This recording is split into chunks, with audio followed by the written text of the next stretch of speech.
मल्लिकार्जुन खड़गे का एक ट्वीट आ गया है। देखिए जरा उन्होंने क्या कहा है, कांग्रेस इस पर कैसे रिएक्ट कर रही है। आइए देखिए मल्लिकार्जुन खड़गे का ट्वीट। कही गई बात मुख्य रूप से क्या है वो रही आपके सामने। प्रधान के इस्तीफे पर खड़गे का ये पोस्ट जो कहता है इस्तीफा सत्य की जीत है। मल्लिकार्जुन खड़गे ने कहा ये इस्तीफा सत्य की जीत है। यहां पर वो जो बात कही गई आपके सामने है, भारत के छात्रों की गूंज आखिरकार अहंकारी सत्ता की दहलीज तक पहुंच गई। छात्रों के गूंज नाम से इस मुद्दे को लेकर कांग्रेस अपना आंदोलन चला रही है। यह हमारे करोड़ों युवाओं की जीत है जिन्हें देश भर में शिक्षा व्यवस्था को दुरुस्त करने के लिए सड़क पर आवाज उठाई। ये सत्य की जीत है और मोदी जी के हट की हार है।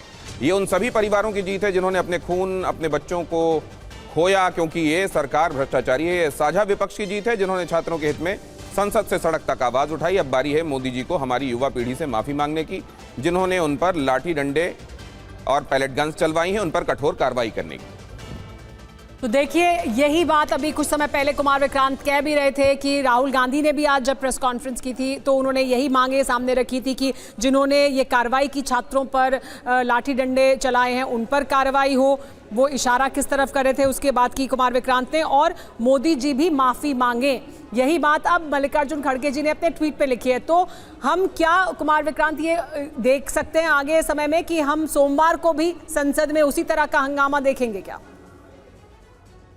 ये देखिए, कांग्रेस और विपक्षी दल जरूर चाहेंगे कि मुद्दा बड़ा बनता रहे, वो सरकार पर दबाव बनाते रहें। लेकिन जैसा मैंने कहा कि सियासी तौर पर अगर विपक्षी इसको हंगामा करते हैं इस बात को लेकर के, तो कहीं ना कहीं जिस तरीके से सरकार ने धर्मेंद्र प्रधान का इस्तीफा लिया है या उन्होंने इस्तीफा दिया है, तो उसके बाद में इस चीज को आगे लेकर जाना बहुत मुश्किल होगा। उस तरीके से विरोध प्रदर्शन करना बहुत मुश्किल हो जाएगा। और खासकर तब जो बाकी दोनों मांगे छात्रों की हैं, अगर वो सरकार मान लेती है, सरकार और छात्रों के बीच सहमति बन जाती है, तो फिर विपक्ष को इस मुद्दे को बहुत ज्यादा आगे ले जाने में बहुत मुश्किल होगी। तो थोड़ा इंतजार करिए, क्योंकि जहां तक विपक्ष की बात है वो तो चाहेगा ही कि हम लगातार दबाव बनाए रखें।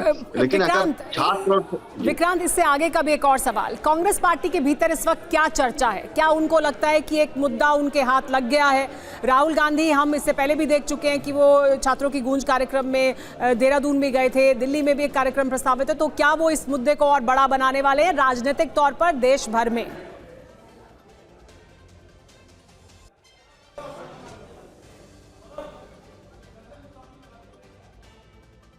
कुमार विक्रांत, आपको आवाज मिल रही है? विक्रांत से हम तकनीकी गड़बड़ी की वजह से हम ये कल्मिनेट करने वाले हैं छात्रों की गूंज को, जो दिल्ली में कल्मिनेशन का इनका कार्यक्रम है।